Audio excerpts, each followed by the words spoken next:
Você perdeu 4 times. É bom, Ele treina bem.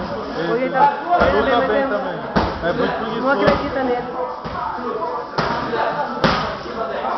Ele é calmo. Ele não é desesperado. Olha o chute daquele moleque. Olha o chute dele, quer ver? Da outra perna, quer ver? Começaram tudo aqui. Ele tá desenvolvendo demais.